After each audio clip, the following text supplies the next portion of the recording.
দর্শক বন্ধুগণ, স্বাগত আমার চ্যানেল ভেনাস টেক পালসে আপনাদের। প্রত্যেকবারের মতো এবারেও আমি আবার ফিরে এসেছি প্রোগ্রামিং কোডিং নিয়ে, জাভার কোডিং ভিডিও নিয়ে। প্রত্যেকবারেই আমি জাভার বিভিন্ন ধরনের কোডিংয়ের ব্যাখ্যা আপনাদের সামনে তুলে ধরি। আগের কয়েকটি ভিডিওতে যেমন আমি প্যাটার্ন প্রিন্টিং কিছু ভিডিওর প্রোগ্রামিং কোড দিয়ে ব্যাখ্যা করেছিলাম, এবারও ঠিক আবারই সেই বিভিন্ন নাম্বার, যেমন ধরুন প্রথমটি হলো ম্যাজিক নাম্বারের প্রোগ্রামিং কোড আপনাদের সামনে তুলে ধরব। তো শুরু করছি আজকের ভিডিও।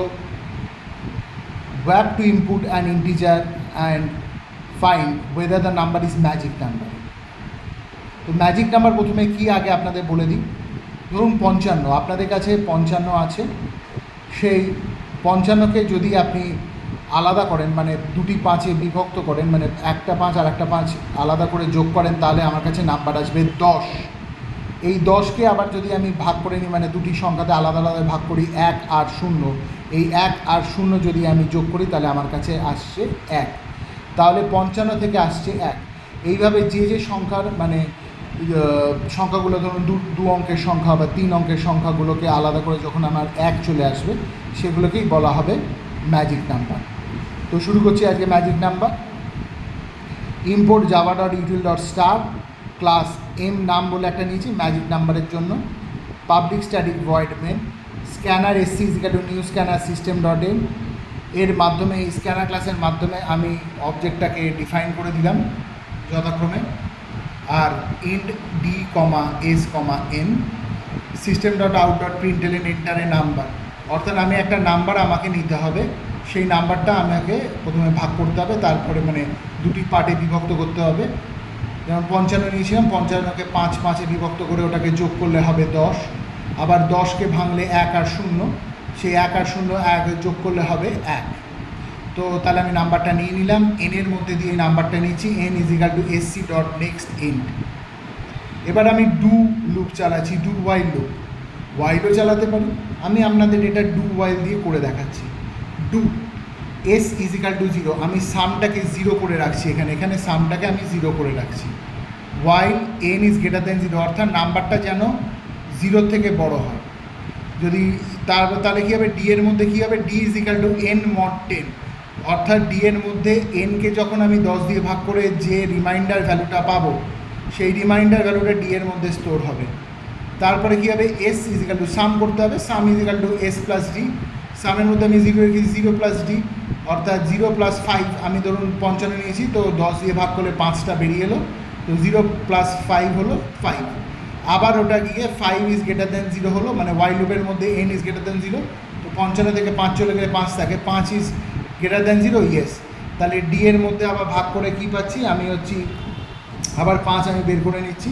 তাহলে আমার প্রথমে ছিল s=5, তাহলে 5 + 5 10 হলো, ঠিক আছে, এইভাবে। আর n=n ডিভাইডেড বাই 10 মানে হচ্ছে n=n/10 মানে হচ্ছে প্রত্যেকবার ওই যে নাম্বারটা যখন ভাগ হবে, ধরুন 55 ভাগ করার পর 55 5 বেরিয়ে এলো, সেই 5টাকে, যে 5টা বেরিয়ে এলো তাকে সরিয়ে দিতে হবে। তার কারণে সেই নাম্বারটা থাকলে পরে আবার সেই নাম্বারটা চলে এসে আবার ওটা ভাগ করার কাছে থাকবে। তাই জন্য আমাকে ওই নাম্বারটাকে n=n ডিভাইডেড বাই 10 দিয়ে ওটাকে সরিয়ে দিতে হবে। n=s মানে হচ্ছে n এর নাম্বারের মধ্যে আমার, মানে n যদি নামের মধ্যে nটা ফাঁকা হয়ে যাচ্ছে, ভাগ করতে করতে আমার 0 বা কিছু থাকবে না, তখন এই যে সামের মধ্যে যে ভ্যালুটা থাকবে সেটা n এর মধ্যে স্টোর হবে। যদি এই নাম্বারটা >9 হয়, তাহলে এর ভেতর, মানে >9 হলে তবেই কিন্তু আমার এটার মধ্যে চলবে। 0 হলে আমি সবসময় বললাম, ওয়াইল লুপে আমি বারবার বলেছি n=obviously >9 হতে হবে, তবেই এটা ম্যাজিক নাম্বার, কারণ ম্যাজিক নাম্বারের জন্য আমার 1 লাগবে মানে প্রুফ করতে। তাহলে যখন ইফ n=1 এসে যাবে, তাহলে হচ্ছে system.out.println ম্যাজিক নাম্বার প্রিন্ট হবে। আর যদি না আসে, তাহলে system.out.println not a magic number আমার প্রিন্ট হবে। নেক্সট হচ্ছে হার্শ নাম্বার বা নিভেন নাম্বার। তো হার্শ এবং নিভেন নাম্বারগুলি আমার এখানে বলছি, whether it is a harsh number or even number, কখন হবে, আর নাম্বার দ্যাট ইজ ডিভিজেবল মানে that is said harsh number when it is divisible by the sum of the digit of that number, ঠিক আছে, when the sum of the digit of the number দিয়ে সেটা divisible হবে, তখনই সেটা হয়ে যাবে হার্শড বা নিভেন নাম্বার। তাহলে শুরু করছি প্রোগ্রামিংটা। তাহলে import java dot util dot star নিয়ে নিয়েছি, ক্লাস প্রোগ্রামিং HM মানে হচ্ছে হার্শ নাম্বার, স্ট্যাটিক ভয়েড হচ্ছে মেন, স্ক্যানার ক্লাস দিয়ে স্ক্যানার এসি দিয়ে new scanner system dot in. এটা প্রত্যেক পদক্ষেপে আমাদের ব্যবহার করতে হবে যতক্ষণ আমরা অবজেক্ট ডিক্লেয়ার করব, অবজেক্ট তৈরি করতে হবে। তাহলে integer D comma S equal to 0 n comma I, আমার এই কয়েকটি আমি ভেরিয়েবল বা ডেটা টাইপ ডিক্লেয়ার করেছি। ইন্টিজার হচ্ছে ডেটা টাইপ আর তার সাথে এগুলো হচ্ছে variable, S equal to 0 n i আর ডি। তো নেক্সট আমি আসছি system dot out dot println enter a number, system dot out dot println enter a number, N equal to SC dot next in, অর্থাৎ এনের মধ্যে দিয়ে আমি ভ্যালুটাকে হচ্ছে পাঠাচ্ছি। For I equal to N, I greater than equal to 0, I এর value সবসময় 0 হতে হবে, মানে বেশি হতে হবে। If I equal to I divided by হচ্ছে 10, যতক্ষণ না ডিভাইড বাই 10 হচ্ছে ততক্ষণ পর্যন্ত কাজ শুরু হবে না, যখন এটা মানে মড করে আমি নাম্বারটাকে নিয়ে নেবো, মানে কোশেন্ট ভ্যালু পাবো ততক্ষণ চলবে।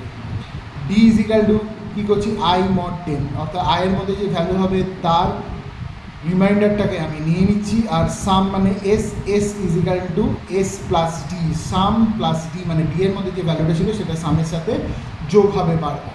এবারে যোগ করার পর যে সাম ভ্যালুটা এলো, ইফ নাম্বার যে প্রথমে আমি যে নাম্বারটা নিয়েছিলাম আর এখানে যে সাম করে যে নাম্বারটা এলো সেটা যদি ডিভিজেবল হয়, মানে নাম্বারটা যদি সামের মধ্যে যে ভ্যালুটা আছে সেটাকে দিয়ে মড করছি, N mod S equal to 0 divisible হবে, তবেই এটাকে system dot out dot println harsh number বলতে পারবো।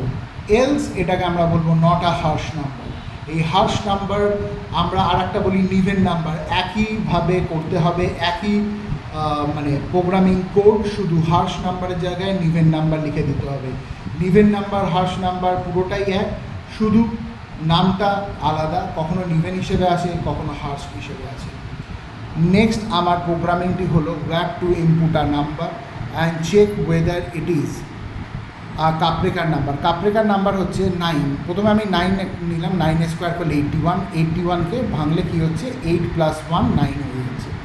45, 45 স্কোয়ার হচ্ছে 205, 205কে ভাঙলে হচ্ছে 20 প্লাস 25 করলে হচ্ছে 45। এইভাবে আছে 297, 297 স্কোয়ার করলে 88209 আছে, 88 + 209 যদি আমি করে নিই তাহলে মানে যোগ করি তাহলে আমি পাবো 8289। অর্থাৎ যে একটা নাম্বার নেব, নাম্বারে স্কোয়ার করব, স্কোয়ার করার পর নাম্বারটাকে আমি দুটো পার্টে ডিভাইড করব, সেই দুটো পার্টে ডিভাইড করার পর দুটো পার্টকে অ্যাড করলে আমি আবার যে নাম্বারটা নিয়েছি সেটা পাবো। তাহলে শুরু করছি আমার programming. Import java dot util dot star, class PRG KAPN মানে Kaprekar number, static void main, void main ছাড়া কোনো কিছুই আমরা প্রোগ্রাম লিখতে পারবো না। আমরা সিতেও দেখেছি, জাভাতেও দেখছি, আমাদের সব সময় এই প্রোগ্রামিংগুলো লিখতে গেলে সব সময় এই ভয়েড মেন ইউজ করতে। Scanner class scanner S C new scanner system dot in, এই সিস্টেম ডট ইন ইউজ করে আমি কী করছি, আমি অবজেক্ট ডিক্লারেশন করছি বা অবজেক্টের কাজ নিয়ে কাজ করতে পারবো। Integer F equal to 0 n, i, h1, h2। এবার system dot out dot println করে এন্টার এ নাম্বার, মেমোরিতে আমি n equal to SC dot next in, অর্থাৎ আমি n এর মধ্যে ভ্যালু কিছু নিয়ে নিচ্ছি, n এর মধ্যে ভ্যালু নিয়ে নিচ্ছি, ধরুন 9 নিয়ে নিলাম। তাহলে কী হচ্ছে, for i equal to n, i less than i greater than 0, i equal to i divided 10 করলে আমি পাবো, মানে i ইজিক্যাল টু n মানে i এর মধ্যে n এর ভ্যালুটা স্টোর করছি। তাহলে if i is greater than 9 মানে 9 ইজ গ্রেটার দ্যান 0, ইয়েস, তাহলে i equal to i mod 10, 9/10 করে আমার যেটা পাবো, যে ভ্যালুটা আসবে তার জন্য মানে f বলে যে একটা ভেরিয়েবল যদি সেটা ইনক্রিমেন্ট হবে, f প্লাস প্লাস হবে। এরপরে আমি করছি কি h1 equal to n divided by integer math dot pow dot 10, f, এর মধ্যে যে ভ্যালুটা আসবে সেই ভ্যালুটা দিয়ে আমি ওর কী করবো, পাও ফাংশন করব। আর h2 এর মধ্যে n মড, n এর পর মড ইন্টিজার ম্যাথ ডট পাও 10 অফ f, এই যে আমি ইন্টিজারতে এখানে ভেরিয়েবলটি ইউজ করেছি, এক্সপ্লিসিটলি যেটা ইউজ করেছি, সেটার জন্য আমার ইন্টিজার ফর্মেই উত্তরটা আসবে। আমার যখনই ম্যাথ ডট পাও, এটা আমার ডাবল ফর্মে আসতে পারতো, কিন্তু আমি ইন্টিজার ফর্মে নিয়েছি শুধু এই ভ্যালুগুলো ইন্টিজারে, মানে এই নাম্বারটিকে, আমার কাপরেখার নাম্বারটিকে আমি ইন্টিজারে প্রকাশ করব বলি। যদি ইফ h1 মানে ভাগ করার পর যদি নাম্বারটা মানে 81 স্কোয়ার করলাম, প্রথমে স্কোয়ার করার পর যখনই আমার 81 এলো 9 স্কোয়ার করে, 8টাকে আলাদা করে নিলাম আর 1টাকে আলাদা করে নিয়ে আমি দুটোকে যোগ করলাম, 8 + 1 9 হলো। 9 ইজিক্যাল টু হচ্ছে 9 মানে হচ্ছে n এর সাথে সমান। তাহলে সিস্টেম ডট আউট ডট প্রিন্টএলের কাপরেখার নাম্বার আর হচ্ছে এস হচ্ছে সিস্টেম ডট আউট ডট প্রিন্টএলের 9টা কাপরেখার নাম্বার। বন্ধুগণ, আজকের জন্য এই 3টি কোডিং আপনাদের কাছে তুলে ধরলাম। পরবর্তী ভিডিও নিয়ে খুব তাড়াতাড়ি ফিরে আসবো। আর আমার চ্যানেলের ভিডিওগুলোকে লাইক, শেয়ার, সাবস্ক্রাইব করবেন, যাতে আমি আরও উদ্যম নিয়ে আরও নতুন নতুন ভিডিও আপনাদের সামনে নিয়ে আসতে পারি। আর আমার পুরনো ভিডিওগুলো দেখতে হলে আই বাটনে ক্লিক করে আমার পুরনো জাভার ভিডিওগুলো আপনারা দেখে নিতে পারেন। নমস্কার।